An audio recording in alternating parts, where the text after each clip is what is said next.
Hey everyone, Jennifer Candy here. So excited to have Couch Candy back to the 24 Hours Letters to Santa. Thank you to my PAC family for having me back. This is my favorite time of year and I absolutely love doing this show.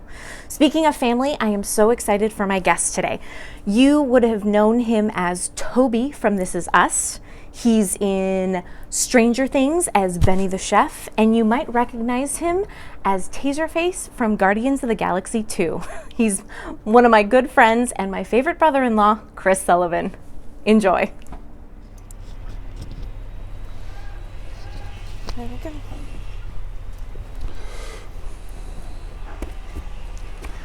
We're here! A very special backyard edition of Couch Candy. Pandemic style. We're finally doing it. I know. It took a pandemic. It took a pandemic to get us together. And here we are. On the couch, even though we hang out on the couch frequently. This is our only outdoor family space. I know. To be together. Yes, because my mom has chairs. She doesn't even have a couch in the backyard. That's right. Just chairs. We need to get her a couch back there. We're family, by the way. By the way, yes, this is my brother-in-law, Chris Sullivan, everyone. Hi. How are you? Chris, I am so excited to have you here. I'm so excited to be here. Thank you.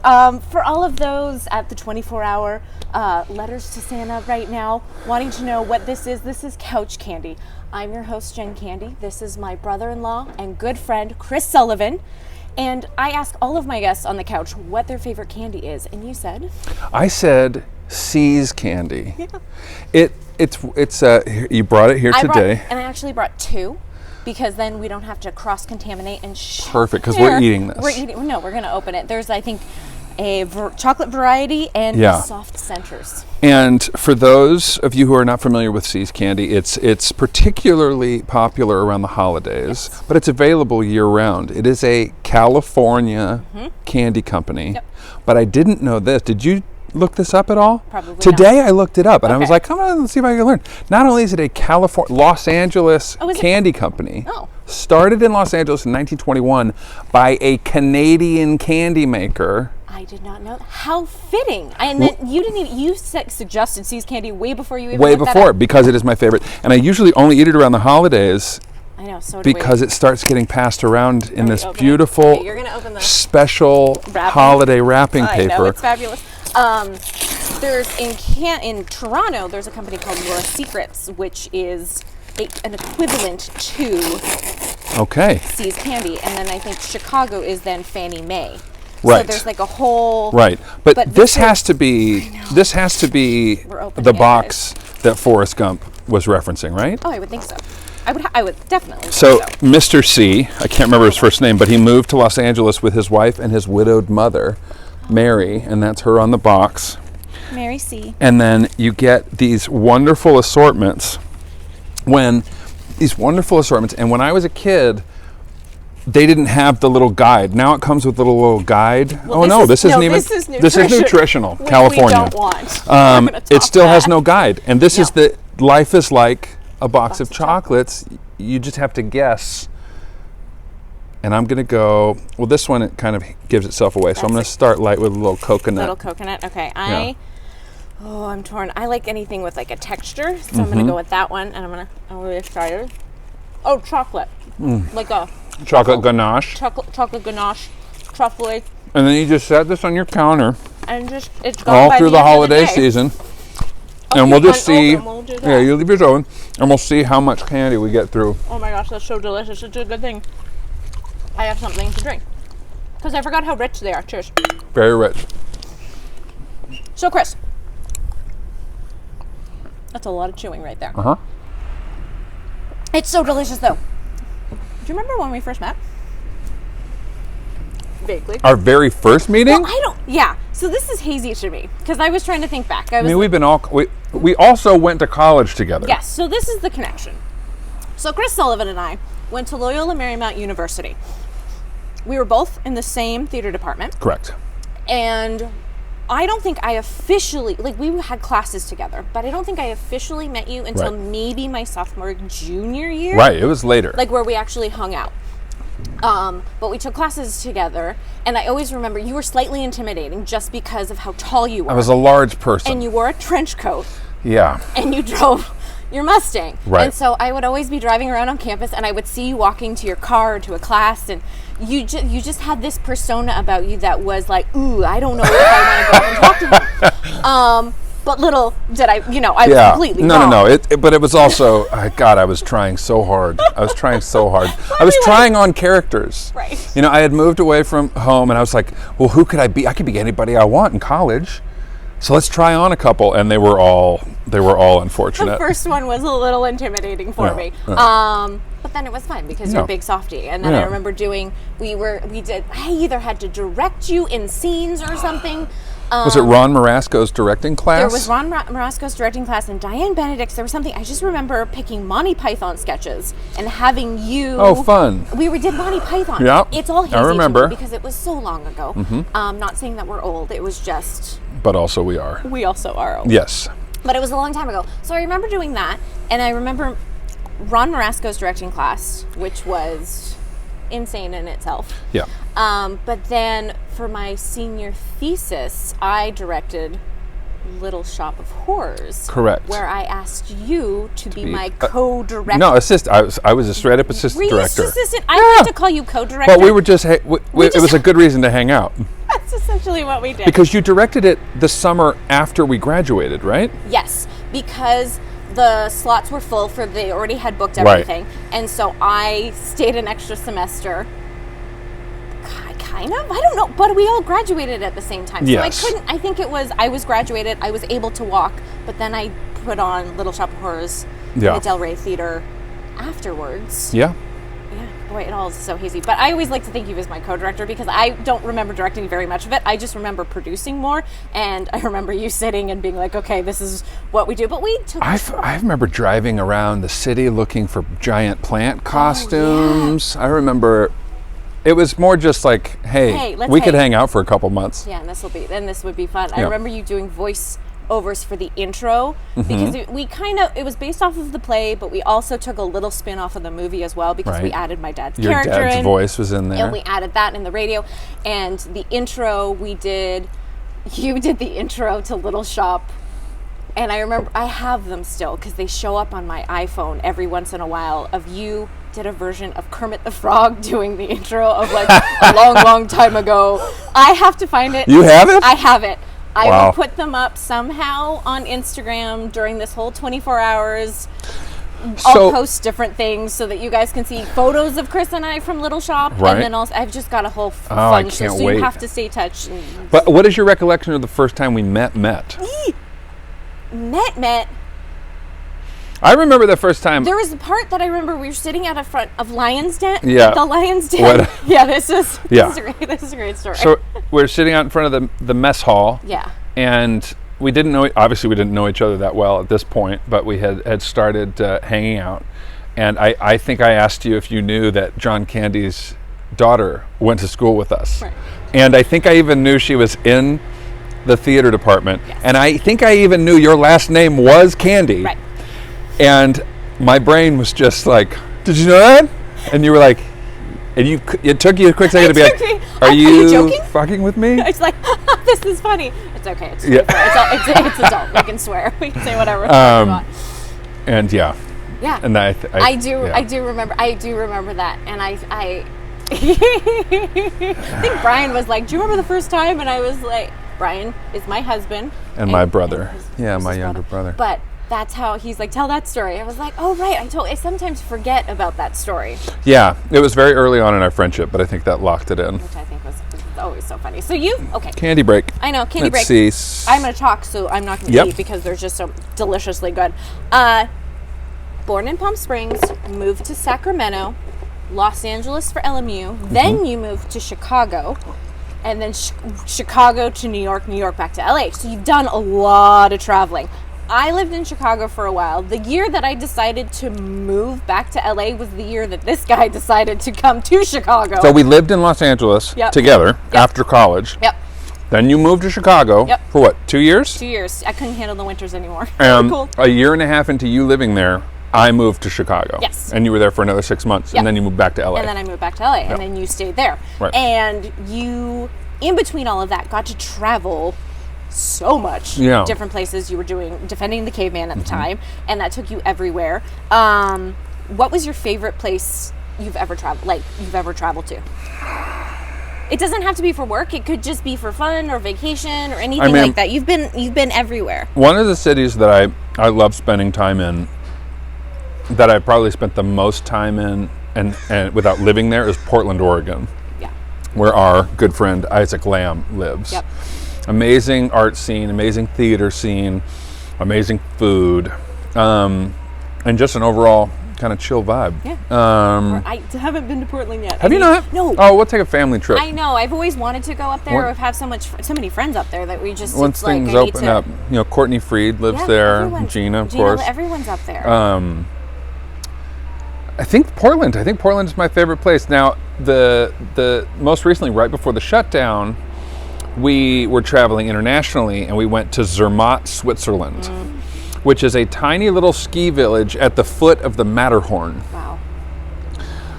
It was kind of, please enjoy the helicopters and the leaf blowers and the garbage trucks. It's all good. Yeah. This is LA. Yeah. In winter. At its finest.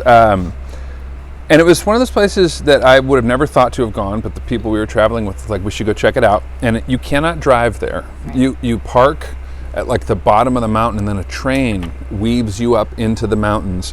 And then this entire village operates on like golf carts, on like with like snow chains.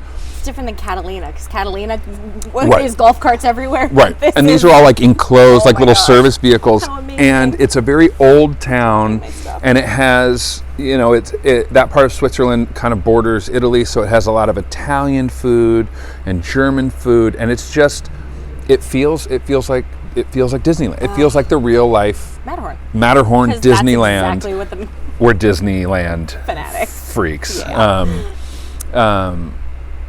And we got called at 3:00 in the morning by our travel agent, Rachel's sister, and was like, you need to come home, like today. Yeah. And so we rebooked all of our flights. But for a brief second, we thought, what if we just ride this out in Zermatt?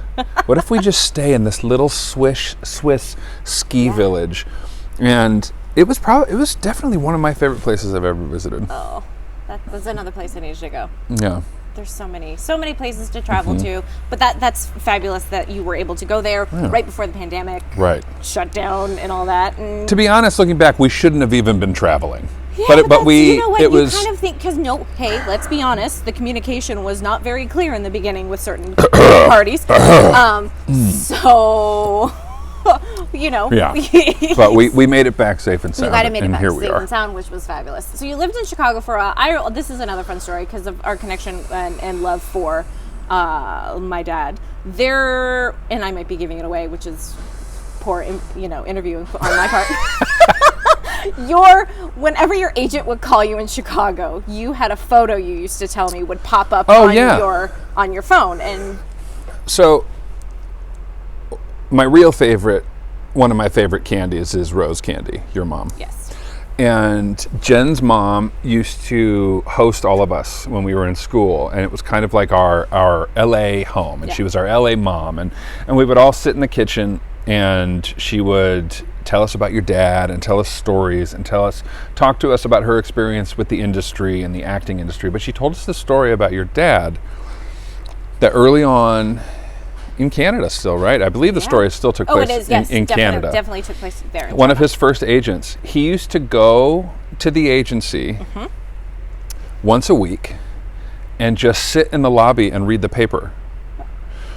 And whenever anyone would come through, he'd stop and chat and talk to them and say hello. And it was just his way of staying on their minds. Yes.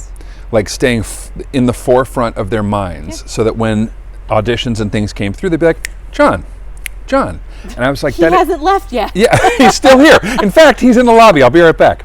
And that stuck with me, both literally. Right. I would literally go to my agency once a week and just wander around into each office and be like, hey, hello, hi. But also for my contact, I'd gotten my first smartphone. Right, back in the day when. My contact from my agency, it would say GJT, Grossman Jack Talent in Chicago, Right. and it was a photo of your dad. And it was that type of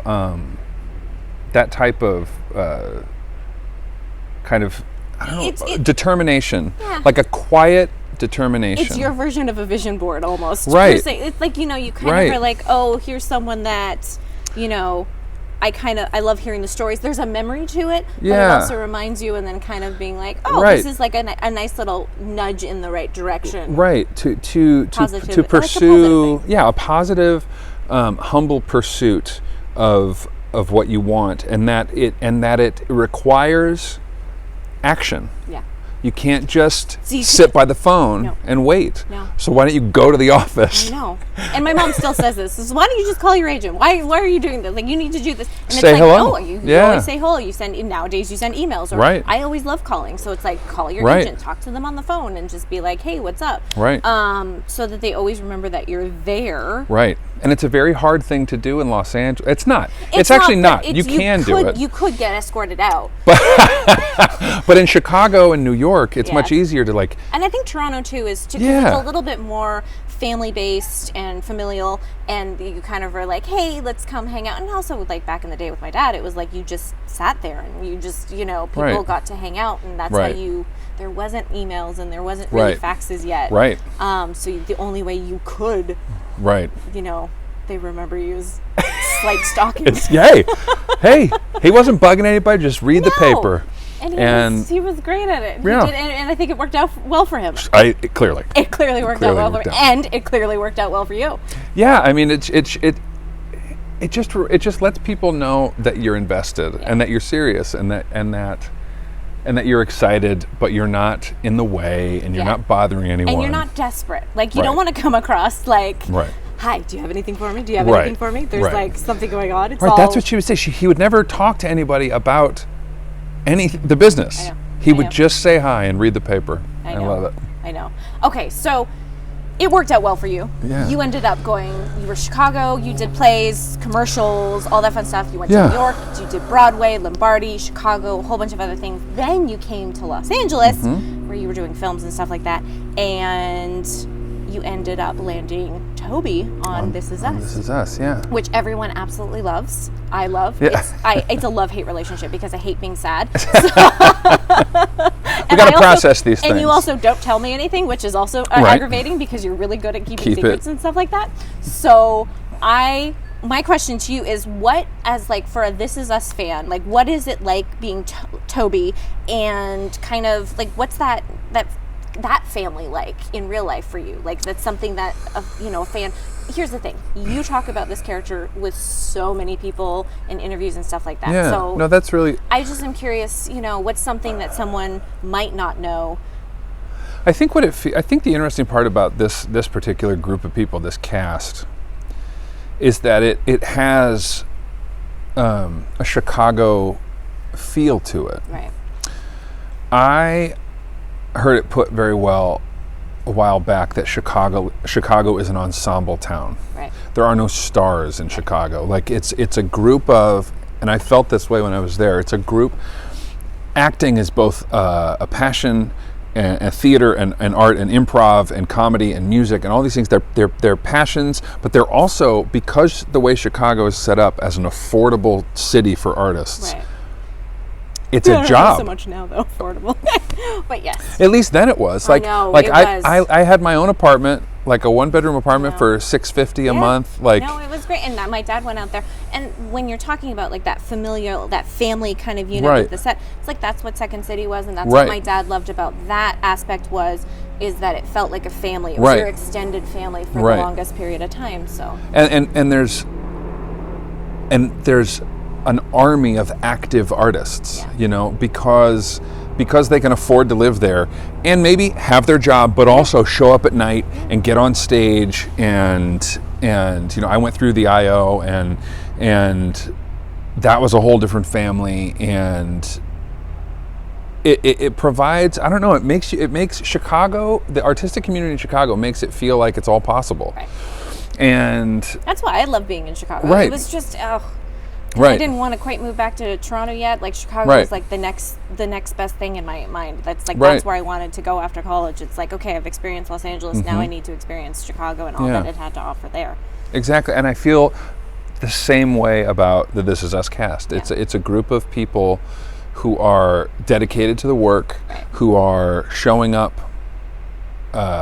doing their job, doing it well. They're very collaborative. They're very giving with their time and their energies, and it creates, even though a lot of the subject matter on our show is difficult. Right. It's relatable. Yeah, and what I think comes through is you're watching a group of people that really do like each other. Exactly. And get along and are working together. Yes. And I think that even if it's two people arguing or a really heavy scene, that love still kind of comes through. And I feel that way still when I go back to Chicago and go see a play. Yeah. Or go to a Second City show, you can see the love. Yeah. That exists in that community. Yeah, with all of the theater community and just people that are there and friends and family and everything. It's and that's nice because it does show, and the love for chocolate. It's So good. delicious. And especially during a pandemic too, it's like you guys have had to work and you guys trust each other enough to be like, okay, this is our bubble. This is what we're doing. This is like we're coming to and from work, and this whole like everyone's going through the same boat. We're all in this together, and it's like we have to respect and love. And this is what we're doing. We keep each other safe. Yeah. We keep each other working. Yeah. There are hundreds of people I know. who are working because of our show, but also the thousands of people across the city that are working in production. Yeah. So we just take care of each other Which is good. As best we can in as many different ways as possible. I'm going to go on the completely opposite spectrum now. Yeah, let's do it. Of still a fun character. There are so many Guardians of the Galaxy fans out there. Yeah. And they love Taserface.